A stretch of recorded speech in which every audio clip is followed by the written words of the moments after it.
ಶಿವಮೊಗ್ಗದ ತ್ಯಾವರೆಕೊಪ್ಪ ಮೃಗಾಲಯದಲ್ಲಿ ಕಳೆದ ತಿಂಗಳು ನಡೆದಿದ್ದಂತಹ ಡಾಕ್ಟರ್ ಸಮೀಕ್ಷಾ ಅವರ ಸಾವು ನಿಮಗೆಲ್ಲ ಗೊತ್ತೇ ಇದೆ. ನೀರಾನೆಯ ತುಳಿತದ ಕಾರಣಕ್ಕೆ, ದಾಳಿಯ ಕಾರಣಕ್ಕೆ ಈಗ ನೀರಾನೆನೇ ಮೃತಪಟ್ಟಿದೆ ಅನ್ನೋದು ಗೊತ್ತಾಗ್ತಾ ಇದೆ. ಆ ಮೂಲಕ ದುರಂತ ಅಂತ್ಯ ಕಂಡಂತಾಗಿದೆ.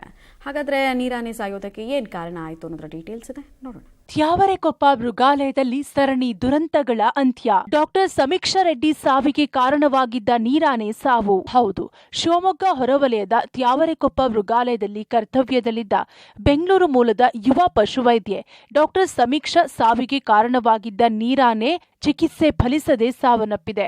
ವೈದ್ಯ ಮೃತಪಟ್ಟ ಘಟನೆ ನಡೆದ 25 ದಿನದಲ್ಲೇ ತಾನೂ ಕೂಡ ಪ್ರಾಣ ಬಿಟ್ಟಿದೆ. ಹಂಸಿನಿಯ ಸಾವಿಗೆ ಬಹು ಅಂಗಾಂಗ ಸೋಂಕು ಕಾರಣ ಎನ್ನಲಾಗಿದೆ.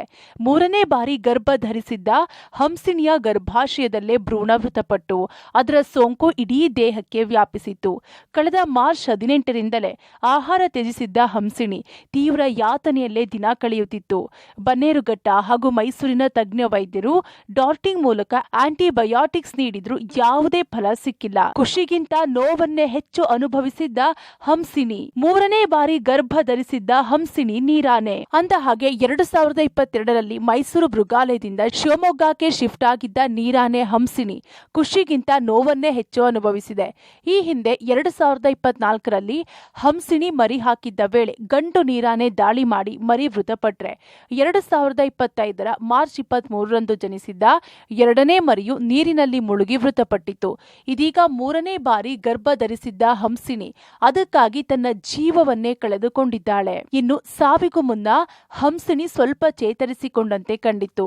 ಕೊಳದ ಸುತ್ತ ಓಡಾಡುತ್ತಾ ಒಮ್ಮೆಲೆ ಕೂಗುತ್ತಾ ನೀರಿನೊಳಗೆ ಹೋಗುವುದನ್ನ ಸಿಸಿಟಿವಿಯಲ್ಲಿ ಗಮನಿಸಿದ ಸಿಬ್ಬಂದಿ ಗುಣವಾಗುತ್ತೆ ಎಂದುಕೊಂಡಿದ್ರು. ಆದ್ರೆ ಮಧ್ಯಾಹ್ನದ ವೇಳೆಗೆ ಒಮ್ಮೆಲೆ ಹಂಸಿನಿ ತನ್ನ ಉಸಿರನ್ನ ನಿಲ್ಲಿಸಿದೆ. ಸಂಜೆಯಾದ್ದರಿಂದ ಮರಣೋತ್ತರ ಪರೀಕ್ಷೆಯನ್ನ ಇಂದು ನಡೆಸಲು ನಿರ್ಧರಿಸಲಾಗಿದೆ.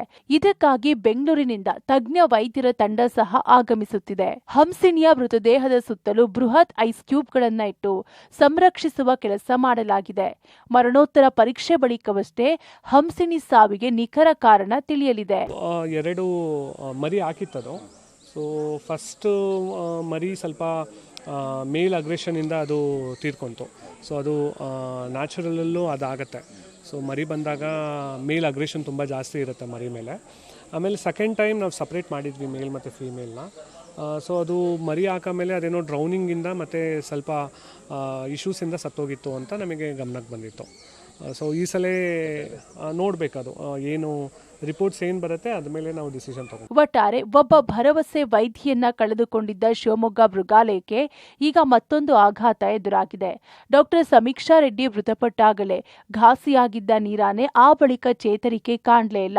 ಅತ್ತ ವೈದ್ಯ ಸಮೀಕ್ಷೆ ಅವರ ಕುಟುಂಬ ಕಣ್ಣೀರಿನಲ್ಲಿದ್ರೆ, ಇತ್ತ ಮೂಕ ಪ್ರಾಣಿ ಹಂಸಿನಿ ಕೂಡ ನೋವಿನಲ್ಲೇ ಇಹಲೋಕ ತ್ಯಜಿಸಿದೆ. ನಿರಂತರ ಪ್ರಯತ್ನ ನಡುವೆಯೂ ನೀರಾನೆ ಸಾವನ್ನಪ್ಪಿದ್ದು ಮೃಗಾಲಯದ ಅಧಿಕಾರಿ ಸಿಬ್ಬಂದಿ ಕಂಬನಿ ಮಿಡಿದಿದ್ದಾರೆ. ಪ್ರಾಣಿ ಪ್ರೇಮಿಗಳಲ್ಲಿ ದುಃಖ ತರಿಸಿದೆ. Naveen Puradal, public TV, Shivamogga.